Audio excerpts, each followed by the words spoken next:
Okay, this is part two. You've either skipped ahead and you've watched both slides before you started on your CGM. That's fine. Or you've worn your CGM for a week and now you're looking at part two. It doesn't matter. We're just going to go dive into it. Information is always helpful. Sometimes it's nice to be ahead of the game to know what to expect. So we're going to start with again, talking about the relationship between estrogen and insulin. And estrogen helps to improve the insulin sensitivity. That's why when we're young, we can pretty much eat whatever we want and we can lose the weight easily. And as we get older, we lose the estrogen. Estrogen also helps pull the glucose into the muscle. So it kind of is insulin's partner in helping to regulate your blood sugar. It also helps reduce the storage of fat around your visceral organs, around your heart, and all of the internal organs, which is bad. And it puts the fat on our hips and our breasts and our thighs where it's naturally supposed to be. Women are supposed to have curves. So own your curves, ladies, that's fine. But as we start to lose our estrogen and our testosterone becomes imbalanced in our body, we start to look more like the male pattern of weight, where instead of carrying it on our hips and thighs and butt, we start to carry it on our belly like men do. So this is the difference between how estrogen and testosterone and fat storage works in our bodies. So muscle is your big metabolic protector. It's a huge place where glucose can be stored. It stores glucose as something called glycogen, which can be used later at the time of exercise. And it's always there because your blood sugar likes to be maintained at a certain range. So whether you eat or not, your body's always going to strive to maintain your blood sugar so that you have fuel. And so it's going to store it in your liver, it's going to store it in your muscles, and then it's going to store it, other energy in your fat. So as we start to age, we start to naturally lose our muscle mass, and in its place, we start to store more fat. So we need to start tipping the scales in our favor by building muscle, which helps to pull the glucose out so that your insulin doesn't have to work as hard. It stores the glucose for energy, and it also is burning energy even while you're at rest. So strength training is metabolic medicine. There's a thing called the fat burning timeline. So you've eaten a carb heavy meal and your insulin's going to be elevated. And when your insulin's elevated, there is no fat burning. It's on pause. Your insulin is fat storing. So it's going to just grab and store, and there's no way your body's going to burn any fat. It can take 3 to 4 hours for that insulin to fall to the correct threshold where something called lipolysis can happen. Lipolysis is the burning of fat for energy. So if you're never letting the insulin fall low enough, you're not going to be burning fat as energy. And that's what our fat's designed for. It's designed to get us through tough times. It's designed to get us between meals. It's there as a fuel source. And so if it's been more than 4 hours, that's when your body will start to switch over into fat burning mode again. So think about it. If you're constantly snacking, which we're told we should be eating 3 meals and 2 to 3 snacks, when is our insulin ever going to go down? When is our fat burning ever going to happen? We're sabotaging ourselves by eating this way. So the duration of time that you spend outside of your fat burning zone is going to matter a lot more than just what does your spike look like. So metabolic flexibility is just referring to the ability of you to switch. We're supposed to be able to burn both fat, which, can be as ketones, or glucose. Our brain and our bodies can use both interchangeably, but we become so dependent on carbs and glucose that we have lost a bit of our flexibility. But you can retrain your body to burn both again by timing meals appropriately and feeding your body appropriately. So our goal is to have shorter time outside of that fat burning zone, having a faster recovery so that we can start burning the fat as fuel as well. So cortisol, again, is a huge part of menopause.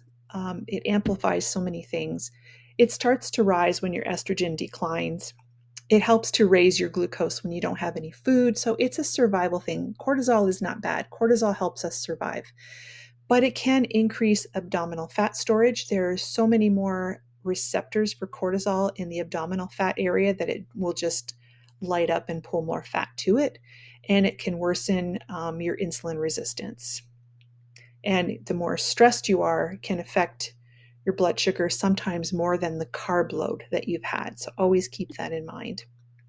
And then again, we're going to touch on sleep. So poor sleep can increase cortisol, it can increase insulin resistance, it can increase your morning glucose, and worst of all, it will increase your cravings the following day, which will sabotage your best intentions. And then again, we're dealing with hot flashes and night sweats, which doesn't help in the mix of things. We're going to touch again on the dawn phenomenon. So it again, if your insulin sensitivity is already reduced, the glucose spike can be more exaggerated as we get towards the morning time.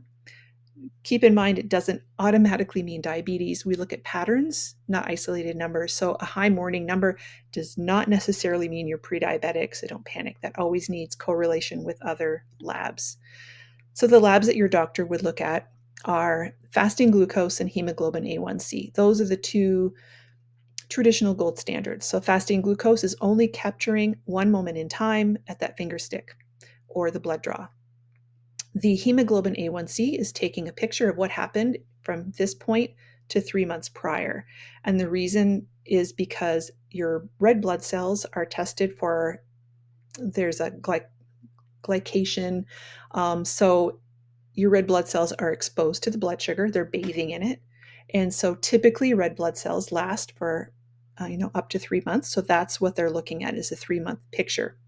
Now this can be skewed if you have red blood cells that turn over faster or red blood cells that turn over slower. So it's not necessarily an accurate number, but it does give you a good picture of the trend of your blood sugar instead of that finger stick moment in time. Now, something that I think is more important and that you can ask your doctor for is a fasting insulin. That gives you a better idea of where does your insulin live? Is it trending higher and higher and higher? So that's a really good picture. But the best way is called a HOMA-IR. And what that is capturing your fasting insulin and your fasting glucose, and they do an equation with it, and it gives you a ratio or a number. And that is what can truly help you to get the best picture of how sensitive is your body to insulin, what the status of your insulin is, if it's really elevated, always bathing your blood cells and pulling the sugar into your fat cells. So a HOMA-IR is something that is not typically offered in your doctor's visit. It's something that I can help you to get. I have a lab that you can do cash pay, that you can, they have local like Quest or whatnot that you can get your blood draw and cash pay yourself. And then another important thing is your triglycerides. That's something else that you'd want to be evaluating at your doctor visit. So a continuous glucose monitor is just trending your daily data, and then the labs help you get to a long-term snapshot, and together they get your full metabolic picture. And that's where, again, your doctor would diagnose you of having any trending prediabetes or diabetes. I'm just here to educate. I'm not here to diagnose or treat. And so what indicates early insulin resistance? So if you're starting to notice that your fasting glucose is continually, persistently 100 or more, if your post-meal spike above baseline is lasting longer and longer and it's higher and higher, if your spikes are going up, like over 160, and if you're increasing your abdominal fat around your middle. So if you look around you at the average population, you're going to see that we all are carrying the abdominal fat around our middle. As we get older and more sedentary, diet changes, lack of estrogen, our testosterone storing the fat differently than our estrogen would. And there are other signs, like, have you ever had the skin tags or the dark discoloration at your neck, or skin tags, armpits, and groin? That's not just a random thing. That is a sign that there's some insulin resistance, because insulin is a growth. Just think of growth with insulin. So growth of your girth, growth of your skin tags, and the discoloration, the patches like inside of your arms, back of your neck. These are things that you would like to get tested for, because it's a really early sign of insulin resistance. So another thing we want to consider is your hydration and your electrolytes. So As our estrogen changes, our fluid balance and our electrolytes can change. It can change our vascular tone. So if you're dehydrated, it can exaggerate your spikes. So always, when you're starting to look at your trends and you're blaming the carbs that you ate, you might want to consider, what is your hydration status? And the big reframe. So your continuous glucose monitor is not meant to be a judgment tool, not meant to create anxiety or trigger eating disorders. It's something that can measure your cortisol, measure your recovery, help you identify your lack of muscle mass, and help you identify the stress in your body.